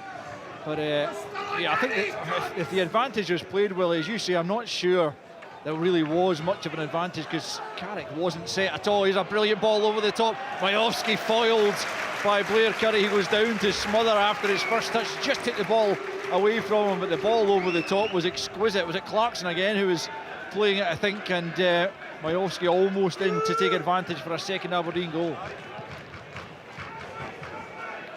Launched over the halfway line by Curry, but straight out of play. I think you can tell how good a player Leighton Clarkson is because Willie nods his head in approval every time he plays these beautiful passes forward. Well, that is high praise from Willie. Jack McKenzie poised to take this throw in, but it has been a positive start to the second period from Darren Young's League One side. Leach catching McKenzie there with a challenge. Offers his apology. I would say, Al, it's not very good radio though. No, the nodding. I know. Here's Shirry coming forward for Aberdeen, just at the edge of the penalty area, driving into the box it goes. Ball across is cleared away by McGregor, and out for a throw-in on this near side to Aberdeen down near the corner flag. It's quickly taken to Duncan. Duncan plays it into the feet of Polvra, angle of the box on the left-hand side, just nudges it back for Clarkson. Clarkson back to McKenzie. McKenzie still well advanced for Aberdeen. Just about everyone is. Rubezic is the deepest outfield Aberdeen player, and he's well into the Stirling Albion half himself. Here's Duncan, left-hand side for the Dons as they look for a second goal, which might well break the spirit of Stirling Albion. Clarkson just slipped there, almost allowing Stirling Albion to nick possession, but he managed to recover in time. Rubezic is knocked off the ball by Carrick. The free kick goes Aberdeen's way, and the home fans are incandescent round about us because they believe that was a fair challenge. I'm not so sure they're right, but we're getting right behind their side, that's for sure. You're not going to change their mind, that's for sure as well. I think Rubezic, Rubezic, again, apologies for any language that you've heard out there, but Rubezic, I think, taking too much of a chance. Maybe Clarkson being a little bit tame in the ball there as well and switching off, and Aberdeen really going nowhere with it. But I think it was a free kick. Not going to convince Stirling Albion fans that it was a free kick, but in my opinion it was. Duncan into the penalty, it's a great ball, and it's an interception, and it's good save in the end from Curry. McLean just stuck out the left boot, and it could have ended up in the back of his own net, but Curry was able to readjust and gather on his goal line. But it was a vital interception because Majowski was lurking at the back post again, ready to tap that one in, but it remains Stirling Albion 0, Aberdeen 1. Up the other end it goes. Carrick trying to make a nuisance of himself, and he's doing that pretty successfully. Clipped it to the back post. He was looking for Leach, just overhit it, and Ross able to gather. But this cup tie is not over yet, I'll tell you. Well, it's not, and you know, if Aberdeen continue to defend the way they're defending, then I don't know what Rubezic was thinking there. Takes himself right under the ball. He's taken one of the Stirling Albion players out, not too sure who it was. The ball bounces, and Carey is then get another opportunity, and he almost manages to clip it into Jack Leach at the back post. It's just very, very naive, poor defending from Aberdeen that has allowed Stirling Albion another opportunity. So I think when it's finally poised like this, you've got to play a little bit with the head. Don't take any chances. Rubezic, I don't know if he was annoyed at how he was dealt with down here with that free kick, and then he's trying to take it out on Jack Leach. Wrong thing to do. You've got to put that behind you. You've got to be professional, and you've got to do your job properly. On that occasion he didn't. There is still an Albion player down receiving treatment just at the moment. That's why there's a break in play. Hopefully, didn't actually see who it was who went down. Kieran Moore, it appears to be, he's back on his feet, hobbling off just at the moment to the applause of the home fans in our midst, and looks like he'll be fine to continue after that little bit of treatment, and the referee will restart the game with a drop ball. 9 minutes of the second half have gone, and it's still 1-0 Aberdeen, but Stirling Albion right in this cup tie. They are, and as far as Aberdeen's concerned, they need that second goal because they're looking particularly rattled. They're not moving the ball about well enough. They're not controlling the game well enough, and they're certainly allowing Stirling Albion again more opportunities, more chances. Another couple at the beginning of the second half to add to the two at the end of the first half. There's Shaden Morris, who hasn't been able to get into this second period as yet. Infield for Clarkson. And now with Devlin right-hand side for Aberdeen as they look to try and work the opportunity. The right-hand side was certainly an area which they were able to exploit in that first period, but with Cammy Clark, the left-back, on a booking, they haven't really tested him since that goal was scored, or since he brought Morris down for the the booking they earned. Here's Clarkson, slides it forward for Morris. Morris comes in to a more central area. Polvera, the referee rather getting in the way there, but Aberdeen keep possession. And then Clarkson tries to lift it in, looking for Duke. Well cleared by McGregor from just inside his penalty area. 10 minutes of the second half played, still 1-0 to Aberdeen. Clarkson again clips it forward down the right hand side this time. Polvera, did he use an arm there? That was a claim from the Albion players, but play continues as Devlin looks to exchange passes with Polvera. Looked like he was impeded there, but nothing given by the referee, and play continues. But Aberdeen back in possession. It's Morris again coming in fields. A poor pass for Morris, looking for Duncan, out of play for a Stirling Albion throw-in about 25 yards away from their own corner flag, and it's still 1-0 to Barry Robson's side. But he won't be feeling comfortable just yet, Stephen. We've praised Shayden Morris a lot here, but you don't want him in the midfield playing the passes. You want him to keep his discipline, stay wide, don't try and force your way back into the game. Here's Duke, left hand side for Aberdeen, forced back the way to McKenzie. Clarkson, always available for a pass. He plays it square for Rubizic, who just helps it on to Devlin. Devlin now about 10 yards inside the Stirling Albion half. Majowski coming deep, playing it out to Morris on the right hand side. Morris up against Clark here, touches it out to Devlin. That attempted cross takes a deflection. Clark's kept it in but almost presents it to Morris, but he's helped out there by Moore. His attempted clearance falls kindly for a teammate at the edge of the penalty area when it could have gone anywhere. Stirling Albion eventually clear the lines, and then there's a really clumsy challenge there by Rubizic on Carrick to give Stirling Albion a free kick, and just inside their own half. The free kick was attempted to be taken quickly, but the referee wants it taken again from the correct spots. And so with 12 minutes of the second half gone, it's still Stirling 0, Aberdeen 1. It looks a little bit rattled, Rubizic, since that challenge went in on him down in the touchline just in front of us. You know, he started to try to take players out. I don't know what's going through his mind at this moment in time. He's really got to try and calm down and just concentrate and defend him properly. Here's Milne, right hand side, trying to get the cross into the box. It's blocked though. Aberdeen get the ball away, but only as far as McGregor. And now it's Cummins into the chest of Leach as he barged in the back there. That was the cry from the Albion fans, but there's a wag of the finger there from David Monroe to tell us he didn't believe there was enough in the challenge to award the penalty, and I don't think Leach truly believed it himself either, as the ball's thrown in to him from the right hand side. Back with Cummins, but his attempted cross goes straight behind for an Aberdeen goal kick. Still 1-0, still on a knife edge, and Aberdeen certainly could do with that second goal to put this tie beyond their League One opponents, who are in no mood to give up on the prospects of League Cup progress just yet. This is the first time they've ever been out of the group stage in this the current format of the League Cup. That was actually a quarter-final in which they beat you, Willie, that time. I know you were using the excuse of it being early in the season, but I don't imagine a quarter-final could have been that early in the season. But there you are. I'll forgive your memory on that one.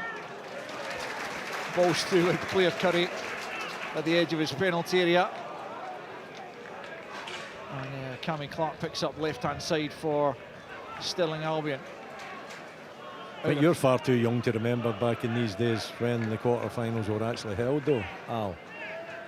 I am, but I'm pretty sure they weren't in July. I wouldn't think so.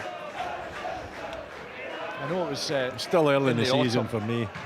I'm going to guess it was the 6th of October. Here's Polvera in the middle of the park, but it's given away. Shinnie wasn't aware of the pass coming, and it comes off his heel, and Carrick picks up, and it's out to the left-hand side now for Moore. Moore at the left of the box. Milne lets it run for Cummins, but it didn't come to him because Ryan Duncan stepped in and cleared up to the halfway line. But as you say, Willie, Aberdeen not entirely comfortable, and they're going to make a couple of changes here. It's a struggle. It's been a struggle the second half. I think that's McDonald, is it, that's coming on? I'm not too sure who's coming off. Yeah, and I'm not surprised, to be perfectly honest. I think he's been rattled. He's lost his composure. It looks as though Rubizic is making way for Angus McDonald. Yeah, Brian's down there. He can confirm the substitutions for Aberdeen. Yeah, Polvera and Rubizic are players who are being replaced coming on. Angus McDonald and Connor Barron is on the pitch. That's a relatively straight swap in both positions, really. Angus MacDonald, Barry Robson has said he wouldn't put him in the squad, I think, as he recovers from injury, but here he is back making a substitute appearance for what he hopes at least will be the closing half hour. Aberdeen can see this out in 90 minutes, but Rubezic did look as if he was getting a little bit rattled out there, and it's a chance for MacDonald to get some minutes. I think Rubezic just wants to win every single header, and nobody's going to win every single header. Any manager in the Premier League. Here's Shinnie, edge of the penalty area. Shots blocked. Comes back to Shinnie. Crowded out this time. Back the way it goes to Barron. And now Duncan, left-hand side.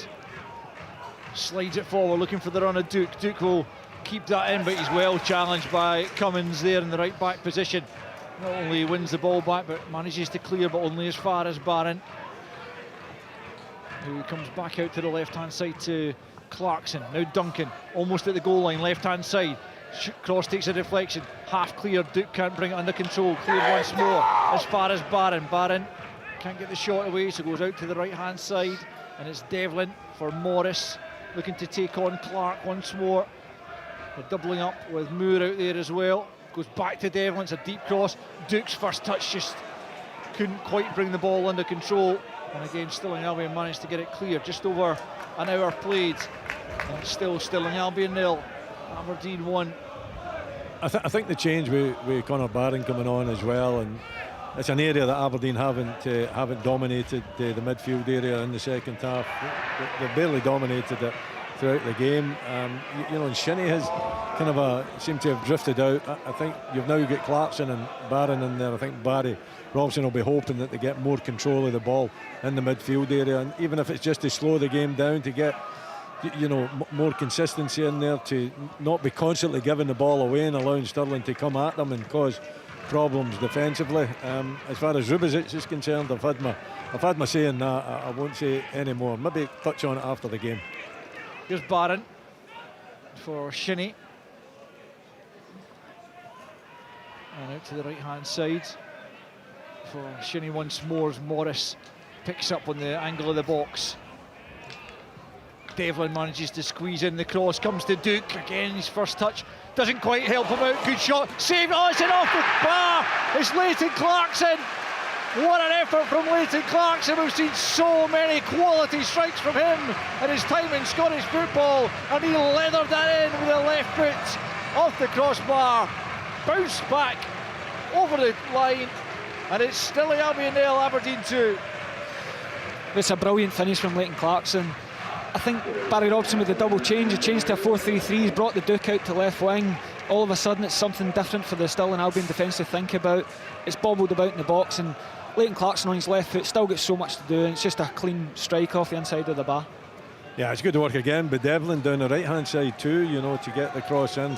Initially, the initial shot is saved pretty well by Curry. Palms it. Perhaps he needs to get it a bit wider, but it's a strong shot that comes in on him, and then he's just so good, isn't he? Clarkson, he just takes that, so calmly and coolly and just rattles it. I don't think that's good fortune. I think he's looking for the roof of the net. Yeah, it comes off the underside of the crossbar, but it's just a magnificent finish again from the youngster, who's been allowed to go a little bit further forward because Barron is now the deeper one in midfield, and that change has worked a treat.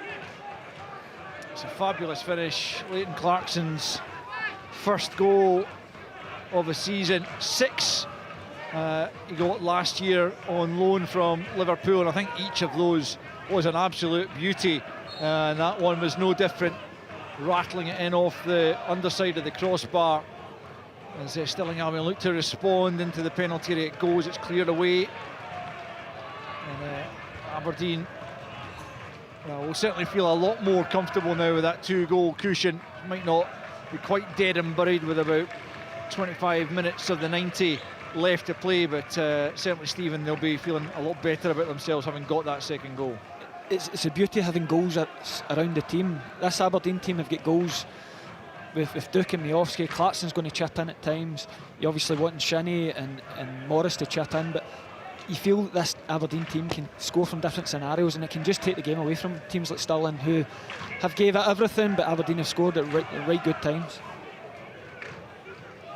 Throw into the home side, who won't give up, that's for sure. There's Darren Young down there discussing with his fellow coaches potential ways to get back into the game, as McDonald, the substitute, just hooks the ball over his head from the edge of the penalty area and gets it clear. Picked up by McGregor for Stirling Albion, back from Davidson to McLean. Well, that handsome win over St Johnstone won them plenty plaudits, in their performance tonight certainly hasn't done them any harm, and they will return to league duty on Tuesday against Stevens Falkirk side, who might consider Stirling Albion potential rivals for promotion after the good start to the league season. Here's Duncan for Aberdeen, back with Barron, just inside his own half, plays it square to McDonald. Big switch of play looking for Duke, looks like that's going to outplay to me, and it has indeed, and Stirling Albion I think are about to make changes of their own as we approach the final quarter of the game. Brian will keep his eye on what the changes are. 3 subs being called back into the technical area just now. We'll see how many of them are about to come on as the ball's played forward. One for Carrick to chase. Roos comes out of his box and just heads it out of play. McKenzie was looking a little bit unsure, and Roos just took the decision for him. Throw in then to Stirling Albion, midway inside the Aberdeen half, right hand side, taken by Cummins. Down the right it goes, it's Leach down in the corner flag. Knocked off the ball there though by Shinnie, fairly, despite Leach's protest to the assistant referee. It's out for a throw in to Aberdeen.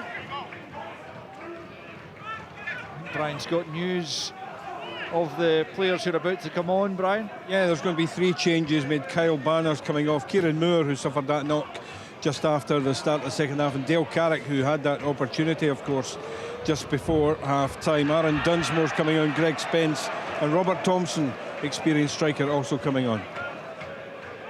Yeah, triple change then for Darren Young's side with a quarter of the game remaining. They really need to go for it. As Davidson wins it in the middle of the park, but it breaks for McDonald. McDonald plays it out to the right-hand side for Morris. Down the right he goes. He's got Devlin in support. It does look like a good partnership, although Devlin's playing at right centre-back. He's being allowed to get forward. And he's played a lovely pass for Clarkson. Clarkson first time ball, Majowski dummies it. Maybe just a little bit over elaborate there from Aberdeen as the ball's cleared eventually. There's a player down on the edge of the box, and referee David Monroe is going to stop play. I'm not really sure why it wasn't a head knock. No, he's just went down. I don't know if he went over on his ankle. I didn't see any contact really. I think it is just something like that he seems to be in a fair bit of pain, and the referees decided just to stop the game, get a little bit of treatment on for him. As a player, Stephen, what's your view on the game being stopped in instances like that when it's not an obvious head knock? In that circumstance, he's just dropped. They're fortunate the balls came over here. There's not really an attack. You're okay with it. It's when an attack's happening and someone goes down and the ref pulls the attack back to go and treat them if it's not a head knock. But just on that chance, Clarkson's movement again is brilliant. And it's almost like the first goal. Majowski could just take it in and put the shot away, but he thinks there's a dummy on and the chance moves on. This change is being made just now then by Darren Young, the Stirling Albion manager, before play can resume. And one of the players coming off was indeed Kyle Banner, who's a player who'd gone down there, and Lewis Moore and Dale Carrick also making way. Drop ball then, with 20 minutes left of the action here. Stirling Albion 0, Aberdeen 2. Played forward by Duncan, picked up by Duke. Out to the left-hand side for Shinnie. Shinnie knocks it back to Duncan. Aberdeen can just take the sting out of the game now as Kyle Banner has applauded as he comes back round the pitch, having received that treatment. He, like the rest of the Stirling Albion team, can be extremely proud of the performance they put in, but they do look like ending up on the losing side as McDonald plays it forward to the edge of the Stirling Albion penalty area. It's going to be picked up though by Thompson, one of the Stirling Albion substitutes. Forward it goes to Spence. Spence plays it down the left-hand side. Albion might feel though, if they can get a goal back now, there might be a way back into the game as Kelleros is forced into a decent save to keep out the effort there. It was a wonderful hit from Jordan Wiles, who's just come on, and he really got hold of that on the left-hand side with the right foot, and Kelleros forced into action. It remains Stirling Albion 0, Aberdeen 2. Yeah, it was a brilliant strike, you know, just on the park as well. You know, his first real touch and real opportunity, and he's tested Roos in goal. You know, the Aberdeen goalkeeper had to look pretty sharp to get on the end of that one. Here's Duke inside the penalty, left-hand side, across goal it comes. It's good backtracking from Leach to get there ahead of his opposite number 10, Leighton Clarkson, and prevent a third Aberdeen goal, which would certainly make it curtains for Stirling Albion this evening. It will be an Aberdeen corner, left-hand side, to be taken by Clarkson, who, as the guys have been saying, has been excellent at times. A real classy player as he prepares to take this right-footed deep ball. One at the back post, comes off the top of the crossbar as Majowski picks up possession. It was Duke, I think, who managed to get his head to the ball again. That's the second time he's hit the bar. McDonald, he was going for an Alec McLeish type finish there, Willie, from about 25 yards out, looking for the top corner, but unfortunately for him, he didn't quite have your old central defensive partner's eye for the top corner, and it's well off target. Yeah, the thought was right. The execution was just ridiculous. Well over the bar, well wide too. But he's just back from you know, quite a longish term injury, Angus McDonald. It's good to see him back at the heart of defence. He's been an influential player since coming to the club. Yeah, he has. It was a good partnership he had at the end of last season, and it certainly began to shore things up for Aberdeen defensively as Barry Robson was able to begin to put a squad together. As Clarkson clips the ball out to the right-hand side for Devlin. Devlin, low ball in, well blocked by Leach, but Devlin picks up once more. Down goes Shinnie at the edge of the box, but no free kick, and still an Albion will come forward through Wiles. Looking for a way to try and somehow get a goal back. It's Milne. It's gone back out to that left-hand side. And a free kick goes the way of Stirling Albion, a decent position, almost out in the left touchline, but only about 35 yards or so from goal, and a chance to put the ball into the box and try and trouble this Aberdeen defence. 2-0 it stands to the Dons with just over 16 minutes to play, but a goal back now for Stirling Albion could make for a really tasty final quarter of an hour. Free kick from the left-hand side. There's a deep one. Won by McGregor at the back post. Glancing header is in! And they do have a goal back! And it's a substitute, Greg Spence, who's glanced it into the back of the net. Aberdeen's defence caught wanting. And we have a cup tie on our hands for the closing 15 minutes. It's Stirling Albion 1, Aberdeen 2. Oh, it's just unacceptable defending from Aberdeen. You know, do Stirling Albion deserve it? I think they do. They've put a lot into this game, but it should have been dealt with much better. Just looping cross in towards the back post, and it's, you know, unmarked at the back post and headed back across the front of the goal for the ball to eventually end up in the back of the net. It was a glancing header that took it into the back of the net, but as far as Aberdeen's concerned, poor defensive work, but for you know, Darren Young and Stirling Albion, absolutely it gets them right back into this game. I think it's a brilliantly worked free kick. I think they've exploited Miovski at the back post. I think they've got a small block in him. They've got a man over at the back post, and he's just helped it across, and a glancing finish from Greg Spence. Yeah, it might have taken a final touch off an Aberdeen player, but certainly Spence's goal, he was just about on the line when he glanced it towards goal, and certainly going on target. And Stirling Albion right back in the match with 15 to play as Clarkson pings the ball from left to right out to Morris. Good first touch from him. It's not been nearly as influential in this second half, but that's a decent ball in, headed away by Cummins as Aberdeen look to try and restore the 2-goal cushion. It's picked up by Clarkson at the edge of the box, tries to feed it forward. McGregor was in the way though, and it's picked up by Milne. Milne on the left-hand side, charging down that flank. Tries the big switch of play out to the goal scorer Spence, up against Duncan, gets away from him. Spence just pokes it back the way. Sliding in was Dunsmore, and he's been penalised for the sliding challenge. He took plenty of the ball, but it's one of these challenges that nowadays the referee doesn't like because of the follow-through. It's a difficult one to call. I know it's a changing game, but he took so much of the ball there. He can consider himself perhaps a little bit hard done by there. In my mind, it's not difficult. It's not a free kick, but as you say, you know, the laws are changing. But I don't see the issue with that. You go for the ball, your momentum goes forward. You know, Dunsmore's foot is firmly on the ground. It's a sliding tackle. He gets everything on the ball, takes the ball. And maybe, but how do you stop your momentum? Somebody will have to tell me and explain that to me. You go into a challenge like that, you win the ball, you go through. You're not really getting into the opposing player either. It's a perfect tackle. Still in Albion in the ascendancy and coming forward once more, and it's Milne. Milne pick it up, Clark on the overlap, left-hand side. Dangerous ball in, oh, it's brilliantly defended by Mackenzie, and it had to be, because still in Albion had bodies in that 6-yard box. Here they come again. It's Clark feeding it to the back post this time. Headed back down, and picked up by Duke. And out of play, and it will be a goal kick, but this is a terrific comeback from Stirling Albion. What spirit they're showing.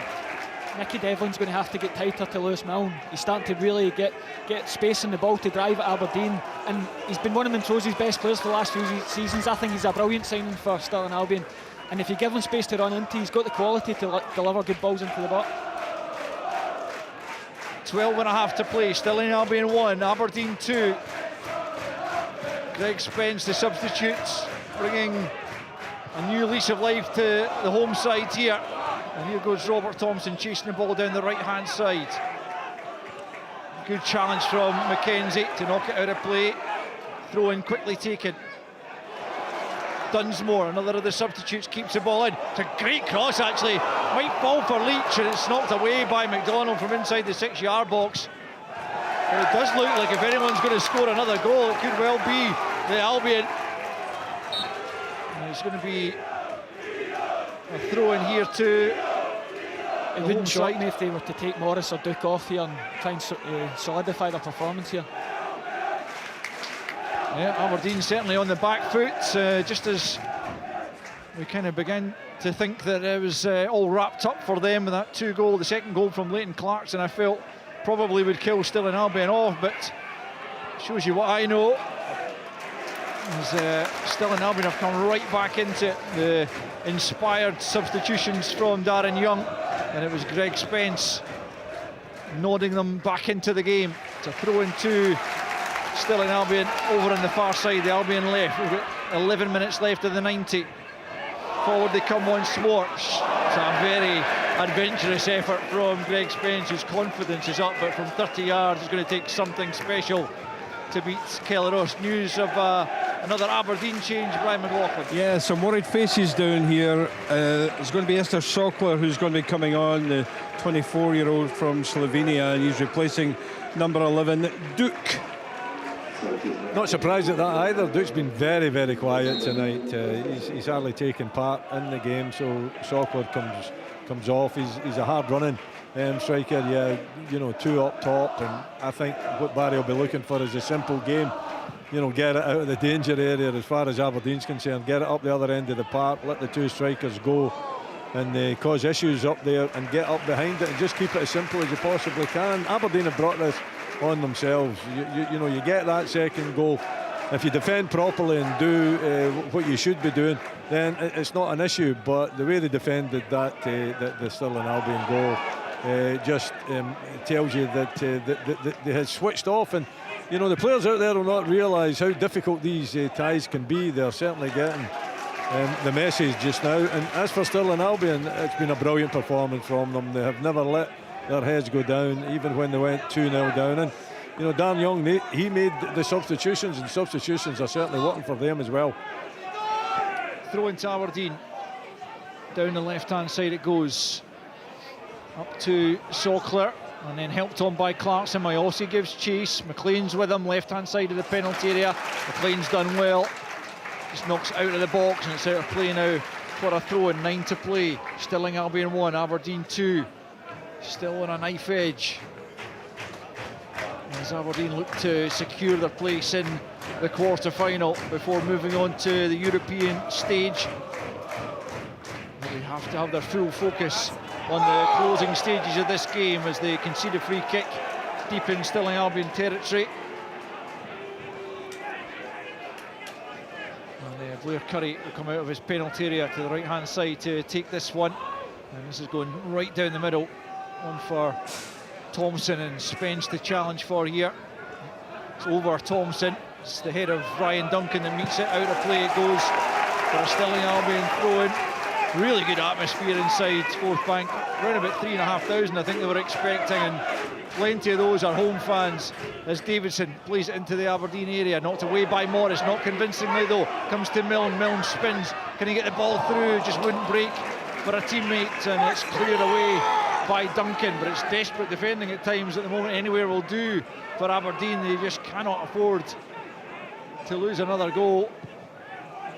As it's knocked long again by Curry. Thompson wins the header, but it's to no one other than Graham Shinney, who just hooks it over his head up towards the halfway line. Majowski tries to hold off McGregor. Came off, looked to come off McGregor last, but the referee gave that to Stirling Albion. Yeah, it has gone to Albion. I think that was a mistake, but he wants it taken again. Apologies for some of those expletives from a passionate Stirling Albion group of supporters. Their team still looking for an equaliser here late in the tie. It's flicked on by Thompson at the edge of the penalty area. Duncan manages to get it to Shinney, who just launches it long. I mean, that's really a case of just tells the story, doesn't it? Getting up the park, isn't it? Wasn't even looking to find a teammate there. Just get it over the halfway line and get up the park a bit. Here is Shinney once more. That came off Shinney last. And the officials will get that one wrong as well. It's going to be an Aberdeen throw. A yellow card for Dunsmore for questioning it. He was correct in his questioning of it, although maybe better just keeping his mouth shut on that occasion. The game, Al, you know, it's turned Stirling Albion's way, isn't it? You know, Aberdeen, you know, haven't showed the composure that they really need to show when they've had possession at the back. It's just been a case of hoofing it forward. And although Barry Robson's got the two up top, they're not playing up top. They're coming way too deep as well. If you want an outlet, then you've got to invite your two strikers to stay up the park.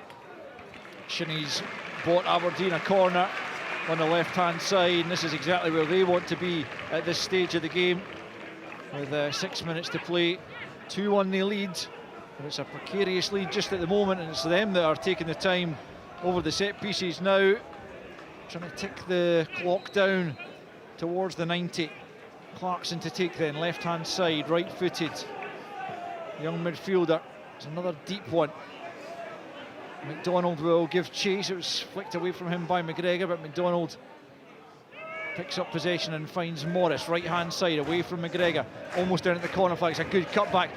That's Sockler on the turn, charged down though, and then knocked long over the halfway line. Picked up by Spence. Not got too much in the way of support just for the moment, but he holds play up. And now Stirling Albion can begin to pile bodies forward again. It's Davison with a wonderful switch of play out to the left-hand side for Milne. Milne on the left. Not such a great ball in from him, but Leach almost made the most of it. Battling away there was Sockler, but he's lost out to Davison. Forward it goes. Dunsemore's across there on the left-hand side now. Devlin beats him to it and clears up to the halfway line, out of play. 5 left. Stirling Albion 1, Aberdeen 2. But it's a case of holding on just at the moment for Aberdeen.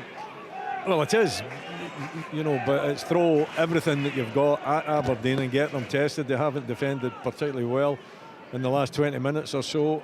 I think it's been a brilliant, energetic 20 minutes. Thompson flick on looking for Spence, and he was just held off there by McDonald. Good strength from the defender just to get his body in between Spence and the ball and make sure it went harmlessly back into the arms of Keller Rose, because that was dangerous, but it's still 2-1 Aberdeen. Mackenzie can't allow himself to be pinned like that. Robert Thompson's known for that, getting a hold of you and just using his body strength to flick it on like that, so he can't get pinned like that, or Robert Thompson will have a field day. Yeah, the experience of the veteran striker there up against the callow youth of the Aberdeen defender. Stirling Albion about to make a late change as Barron is robbed in possession in the middle of the park. Milne turns back in field. Leach then plays it forward. Clark's bombing down that left flank. Devlin will get there ahead of him. Just plays it back to Rose, and he launches it long over the halfway line. Brian will give us the news of the change in just a moment as Milne picks up just inside his own half, plays it forward. Clark's still forwards as Devlin though picks up and feeds it for Majowski on the right hand side now. Holds play up, looking for support. It arrives in the shape of Graham Shinnie, the Aberdeen captain, looking to kill Stirling Albion off once and for all as Clarkson gets the shot away. It's not too far wide of the right hand post of Blair Curry, as that change can happen now. It's a goal kick to Stirling Albion. Brian. Yeah, Jack Leach has worked his socks off tonight anyway. His time is up, and it's going to be number 21, Josh Cooper. He's very, very quick. I watched him last season playing for the Albion. He's very quick, a wide right player. Got a funny feeling he may play through the middle tonight though. Jack Leach, whose father, as I say, Scott, is just a row in front of us. We'll be watching on with pride at the performance this side that his son has put in, but he goes off to an ovation, having helped him back into the game as Dunsmore wins the side a free kick in a pretty decent area. This for Stirling Albion. 2.5 minutes left to play. They might not get too many chances better than this from the set piece. It's about 35 yards from goal, right of centre. Probably not a shooting opportunity as such, but certainly a chance to put a ball into an area, Stephen. It's Robert Thompson pinning again. Aberdeen could maybe put someone in front of Thompson to screen him, to stop him just pinning Mackenzie, because Mackenzie can't do anything. He ends up giving up away a dangerous foul. It will be the substitute Cooper to take the free kick. Low delivery, Shinnie gets there just in front of Paul McLean, the skipper, who was up from the back. It was a vital interception from Shinnie. The ball's out for a throw-in to Stirling Albion. 2 minutes left of the 90 plus stoppage time. Stirling Albion 1, Aberdeen 2. The long throw-in coming here, it looks like, from Cummins on the right hand side. Into the penalty area it comes, drifts in the wind off the head there of Barron. Shinnie will keep it in, and then it's poked towards goal. It's going to be a corner kick. Looked like it might have come off McLean there, but Aberdeen protest at the award of a corner. The officials have got 2 or 3 wrong. There's a yellow card there for crowding the official, and I think it's Shinnie who's picked that up. You're just not allowed to mob the referee like that anymore, and what will happen is the referee will just pick a player and will flash the yellow cards. Here in my ear, it might have been Majowski who's booked. Anyway, it will be a corner to Stirling Albion, again to be taken by Cooper. Delivery from the right hand side is a good one. Oh, it falls for Davison. The challenge came in as he lashed over the crossbar. Stirling Albion claiming for a penalty for the challenge of Morris, and again it's a yellow card, this time for McGregor for his protestations. But as the shot came in from Davidson, he looked to be taken out by Morris. The referee awarding the goal kick as the ball went flying over the crossbar. What drama here at Fourth Bank, but it does remain Stirling Albion 1, Aberdeen 2. It certainly keeps you on the edge of your seat, doesn't it? You know, Stirling Albion just piling the pressure on. Aberdeen desperate defending. You know, did they have a case? I think the shot was always going over the bar, but you know, when Morris puts the challenge in there, you know, he's given the home fans an opportunity to get up off their feet. He's given the referee a decision to make. I think he's made the right decision. I'm not 100% sure, but I don't think it was a foul or a resulting penalty because of the challenge. But at the same time, it's desperate stuff from the Dons and brilliant endeavour from the home side. Yeah, we've just ticked over the 90-minute mark. There's going to be 4 minutes added on. Thought it might have been a little bit more. Davidson just needed a little bit of treatment there, Ross Davidson, after that shot and the challenge from Morris, but he's going to be allowed back on as Stirling Albion denied elusive equaliser, and Aberdeen come forward looking to try and grab a third goal, which would clinch their place in the last 8. There's another Stirling Albion player down off the ball this time, and it will be an Aberdeen corner, but the referee just making sure that Captain Paul McLean's okay. Didn't see at all what happened to him there, but he's complaining about something. He's holding his face as well. But it will be a Don's corner, right-hand side. Into injury time we are. 1 minute of the 4 already played. The corner's taken short to Morris. Morris to Clarkson, right-hand side. Aberdeen in no particular rush to get it into the penalty area. Back with Morris on the angle of the box, right-hand side. Pokes it into the edge of the area. Stirling Albion work it clear though. Cooper can't find a teammate. Clarkson helps it back in. Chance for Sockler, and he sent it well wide a goal.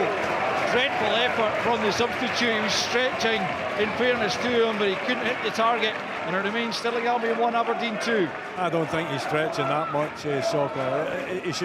He should show more composure. He's thrown his body and it didn't look very comfortable at all. It's just a perfect little clip pass again from Clarkson right into his path. I think if he just times his run a little bit better, if he's got confidence in front of goal, that ends up in the back of the net. I don't think he realised how much time he had. He could almost have taken the touch and passed it in. Ball on the right-hand side has just crossed the touchline. It'll be a throw into Stirling Albion, quickly taken, as you can imagine, as they search for an equaliser. Spence threads it towards the edge of the penalty area. Aberdeen get it half clear. Going to break for Spence. What was a brilliant turn from Spence. Oh, it just wouldn't quite run for him. It was brilliant play from the forward to almost get away from the Aberdeen defenders, as McGregor now at the other end has some defending to do. It's all hands to the pump for Aberdeen though, as they look to try and see this out at 2-1. Majowski manages to keep a hold of possession on the halfway line. Almost 3 minutes of injury time have been played. It looks like Aberdeen are going to see it out, but what difficult work it's been for them in the second half is Stirling Albion absolutely immense. Here comes Morris though, right-hand side, it's a terrible cross from him. Straight out of play, goal kick to Stirling Albion, and perhaps one last chance to launch it forward and create the opportunity for equaliser that would take this tie into extra time, as Blair Curry prepares to take the goal kick. Time against the League One side, who will take plenty of plaudits from the game. McDonald wins the header, breaks to Shinnie. Shinnie just feeds it down the left channel for Aberdeen. McGregor will return it forward. Barron picks up on the halfway line and then plays it to Clarkson, who's in plenty of room. He's got 30 seconds just to keep the ball for Aberdeen. That's all they need to do. They lead by 2-1. Clarkson instead plays it into the box. Majowski touches it on and Sockler can't get there and is behind for another goal kick. And still Stirling Albion live on. Yeah, I thought Clarkson was just going to keep it in the wide area there, but you know, he sees the pass, he wants to play the pass, he clips it into the near post. It's all over. Stirling Albion have battled, but they haven't quite been able to claw back the 2-goal deficit that Aberdeen had built up. But what an effort it was, and plenty of praise will come their way, but all due credit to Aberdeen for having negotiated a tough tie here against the League One side. Goals from Bojan Majowski in the first half, and then a wonderful pile driver from Leighton Clarkson just after the hour mark to make it 2. And you thought at that juncture that Aberdeen were safely into the next round, but Stirling Albion had other thoughts. Greg Spence with a glancing header with 16 minutes left on the clock, made it a real fabulous, fascinating cup tie for the closing stages.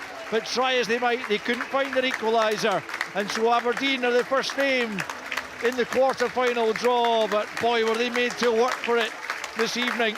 A valiant performance from Darren Young's Beanos, but they drop out, and it's back to league business for them next Tuesday. For Aberdeen, it's on to European frontiers and an opportunity to get into the Europa League, a wonderful opportunity at that. But tonight it was all about the League Cup, and Aberdeen have taken care of business as both sets of supporters applaud the respective players off the field. They finished at Fourth Bank, Stirling Albion 1, Aberdeen 2. The Scottish